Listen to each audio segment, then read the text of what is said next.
They used to call it the Forest Republic, not because it appeared on any official map, but because for almost 2 decades after World War II, there was a second, invisible Lithuania hidden among the pines. In that Lithuania, men in worn army coats slept in underground bunkers instead of apartments, took orders from commanders elected in the woods instead of from Moscow, and listened to smuggled American radio signals in dugouts barely high enough to stand in.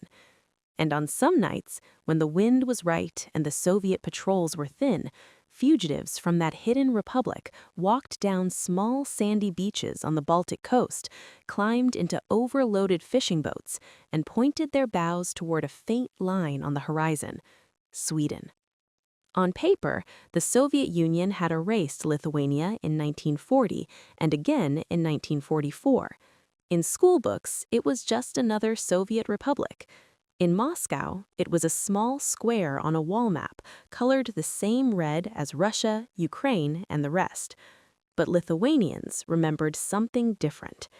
They remembered that between the wars, they had had a state of their own, with embassies in Washington and Paris, their own currency, their own army, and a capital, Kaunas, that had known what it was to be free. When the Red Army rolled back in behind the retreating Wehrmacht in 1944, Soviet commanders did not find a population ready to be liberated. They found a country that, deep down, thought of them less as brothers and more as the second occupier in 5 years. Some people chose the sea right away. In the autumn of 1944, as Soviet troops advanced from the east and German forces collapsed, tens of thousands of people from Estonia, Latvia, and Lithuania scrambled to ports and beaches, desperately trying to get out before the border slammed shut. In just a few weeks, something like 75,000 to 80,000 Baltic civilians fled westward, many of them across the Baltic Sea in anything that would float: fishing boats, sailboats, even rowing boats. Over 600 small vessels are known to have left the Estonian coast alone between mid-September and early October. Families sat on open decks for days in stormy weather, seasick, soaked, watching the coastline they had grown up on disappear. Some never made it. Soviet aircraft strafed small boats. Warships intercepted others. Storms in the Baltic can be vicious in late summer. Estimates suggest that 6 to 9% of those who fled across the sea perished. Thousands of people, entire families swallowed in the dark water. But around 11,000 refugees, Estonians, Latvians, and Lithuanians, did reach the Swedish island of Gotland in those weeks, staggering up onto the beaches in their wet clothes, where astonished islanders rushed to bring dry blankets and hot food. Altogether, by the end of the war, nearly 30,000 Baltic refugees were in Sweden, and tens of thousands more in displaced persons camps in Allied-occupied Germany. The United States noticed. In Stockholm, American diplomats and the OSS, the wartime predecessor to the CIA, helped identify and resettle members of the Baltic political elite, army officers, and intellectuals. In one of the more daring episodes, 2 modest Swedish wooden motorboats, nicknamed OK-1 and OK-2, were quietly commissioned by the U.S. War Refugee Board. From July to September 1944, they made multiple covert round trips between Sweden and the Estonian coast under Swedish flags but on American orders, ferrying more than 275 Estonian refugees across the Baltic in the dead of night. It was an early hint of something that would become a theme of the Cold War: small Western boats slipping in and out of Soviet-controlled waters, not to land commandos or weapons, but to rescue people. For those who didn't or couldn't escape in 1944, another path opened: the forest. From 1944 to 1953, thousands of Lithuanians vanished into the woods rather than accept Soviet rule. They called themselves the partisans. Others called them the Forest Brothers. Many had served in the pre-war Lithuanian army and felt guilty for having failed to resist harder during the first Soviet occupation in 1940-41. This time, they swore they would not simply watch tanks roll past. By the mid-1940s, historians estimate that around 30,000 armed Lithuanian partisans were in the field, with perhaps another 20,000 in supporting roles: messengers, providers, informants.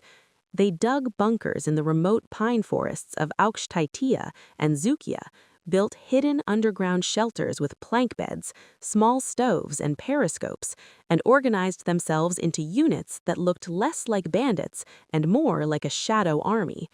In 1946, many began wearing standard Lithuanian army uniforms and even created an officer cadet school in the woods.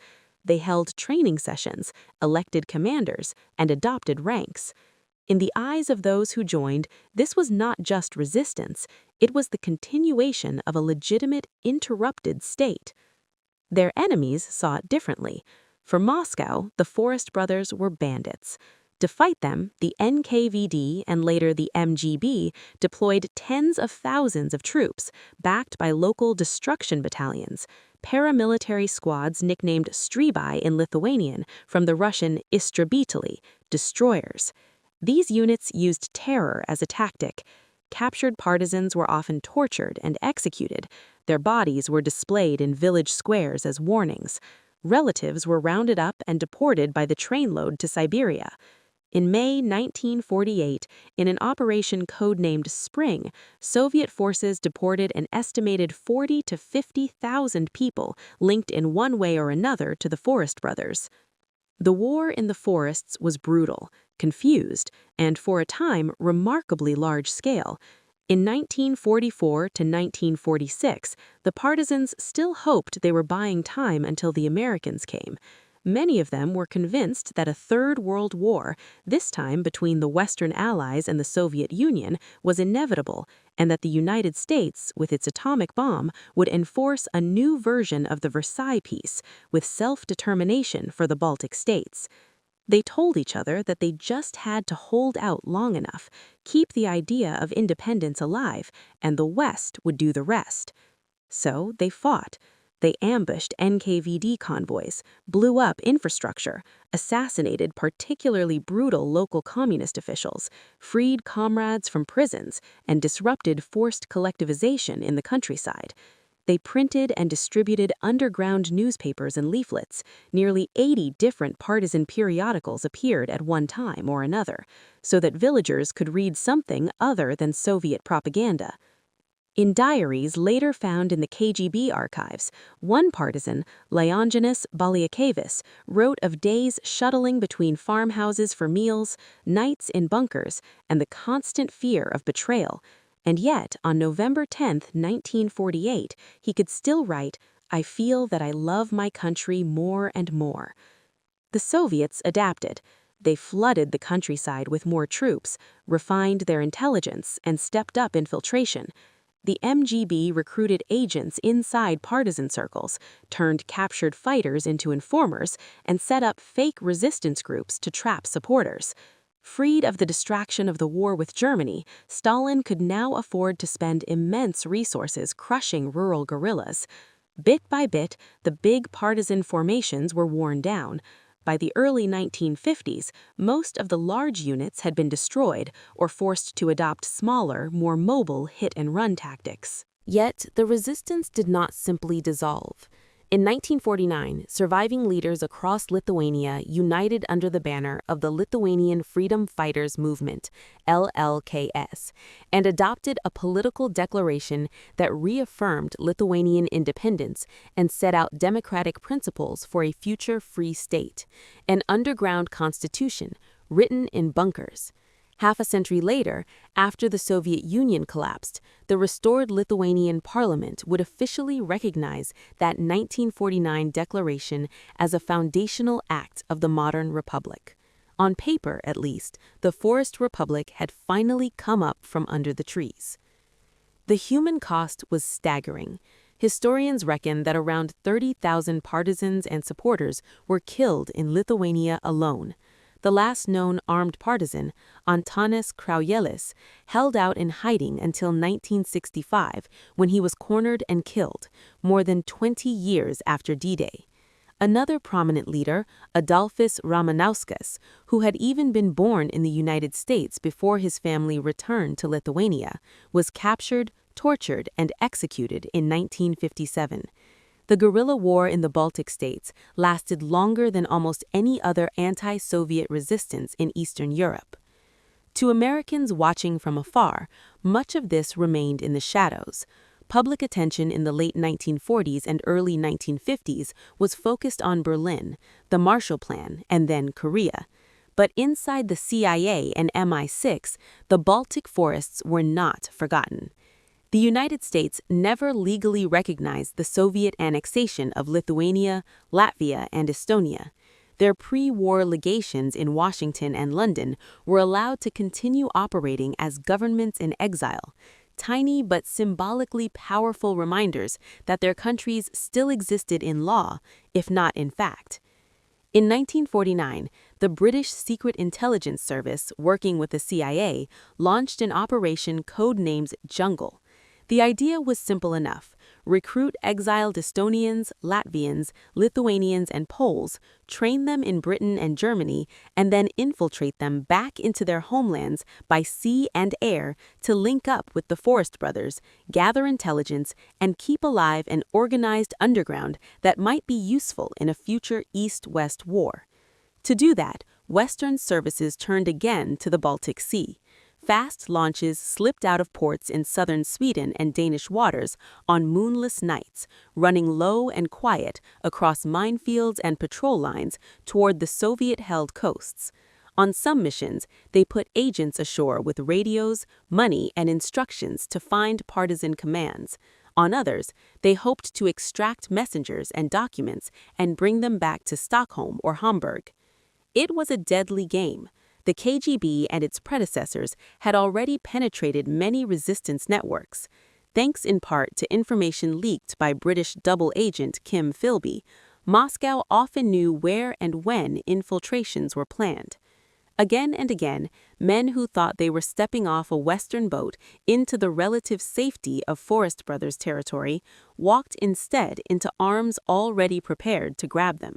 Some were killed, others were turned and used to feed disinformation back to London and Washington. Declassified CIA documents today make grim reading. Teams dropped into Lithuania in 1950 and 1951, sometimes including men like Julianas Būtinas and Jonas Kukauskis, reported in for a while and then went silent, later discovered to have been killed or compromised in skirmishes with Soviet security forces. For every successful radio contact, one CIA memo noted 57 messages from a single agent inside Lithuania in 1952-53. There were many cut off by arrests, bullets, or betrayal. In this clandestine world, few stories are as compelling as that of Juozas Luksha, known by his nom de guerre, Daumantas. Born in 1921, a student of architecture when the war came, he joined the partisans and quickly emerged as a gifted organizer and fighter. Between 1944 and 1947, he commanded partisan groups, edited underground newspapers, and helped unify scattered bands in the region south of Kaunas. He saw friends shot, villages emptied by deportations, and Soviet security closing in. In late 1947, Luksha and two comrades, Jurgis Krikščiūnas and Kazimieras Pyplis, did something almost unimaginable.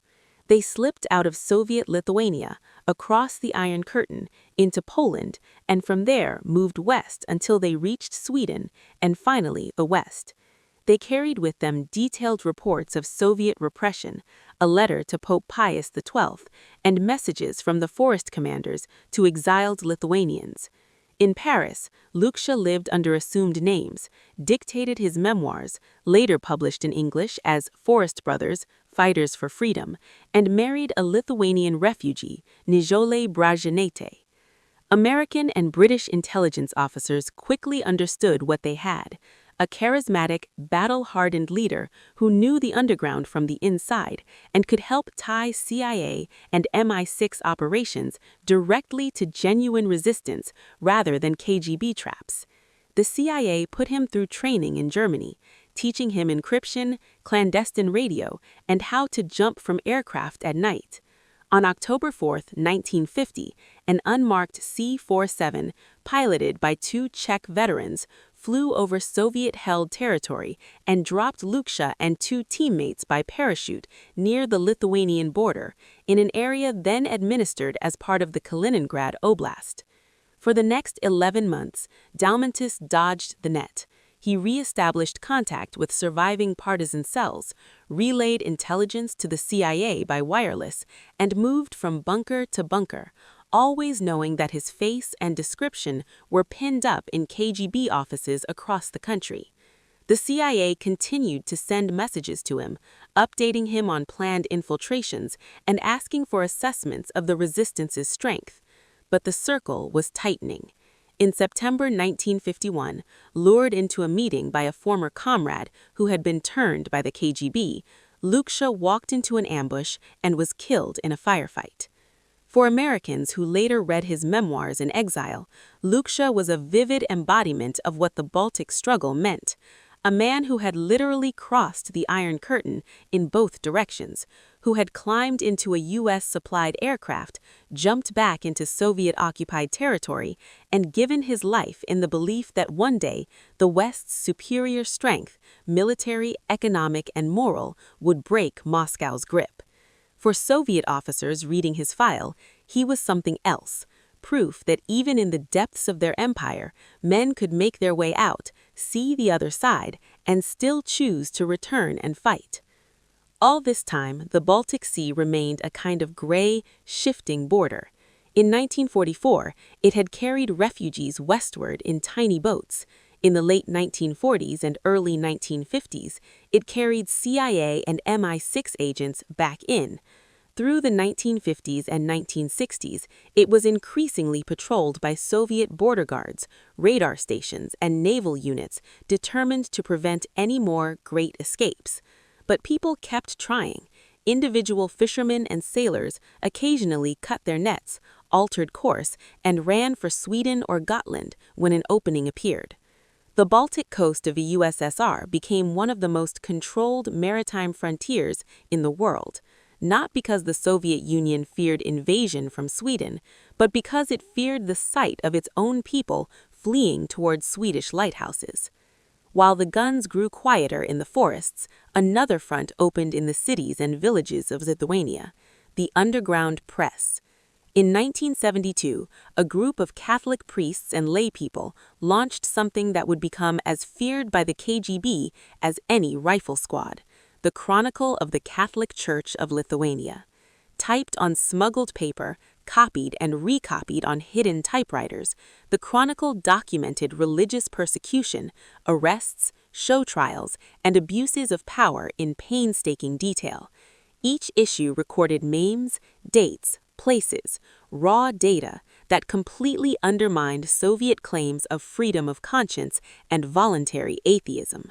Issues of the Chronicle were passed hand to hand inside Lithuania, then smuggled to the West by trusted couriers, sympathetic foreigners, or the few Lithuanians allowed to travel abroad. In the United States, émigré communities translated and published them, sending copies to members of Congress, journalists, and human rights organizations. Radio stations like Voice of America and Radio Free Europe quoted from them, broadcasting their content back over the very borders the Soviets tried so hard to seal. The KGB devoted an entire unit of its Fifth Directorate to crushing the Chronicle, but its decentralized, almost cellular structure made that almost impossible. Whenever one group of editors and typists was arrested, another, already prepared but unknown even to them, picked up the work elsewhere. The very looseness and informality that made Western observers skeptical at first made the network nearly impossible to decapitate. What had started as forest bunkers and ambushes had become carbon paper and clandestine envelopes, but the underlying logic was the same: refuse to let the occupier have the last word. By the time Mikhail Gorbachev launched his policies of glasnost and perestroika in the mid-1980s, Lithuania's underground was no longer primarily about guns. It was about memory and legitimacy. Former partisans' memoirs, like Luksha's, were being reprinted abroad. Diaspora communities in places like Chicago, with its enormous Lithuanian population, kept alive the symbols and narratives of an unbroken state. The United States still refused to recognize the annexation. Legally, on American desks, Lithuania existed. In August 1989, 2 million people joined hands from Vilnius through Riga to Tallinn in a 675-kilometer human chain, the Baltic Way, marking the 50th anniversary of the secret Hitler-Stalin pact that had doomed them. In March 1990, Lithuania became the first Soviet republic to declare the restoration of its independence. Soviet tanks rolled once more, blocking roads and surrounding television towers. In January 1991, in Vilnius, 14 unarmed civilians were killed when Soviet troops stormed the TV tower and other key sites.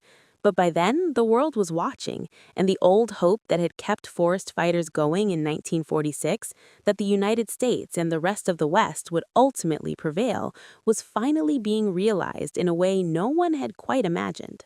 When the last Soviet soldiers left Lithuania in 1993, they marched out past a society wired in ways the Forest brothers could never have dreamed of.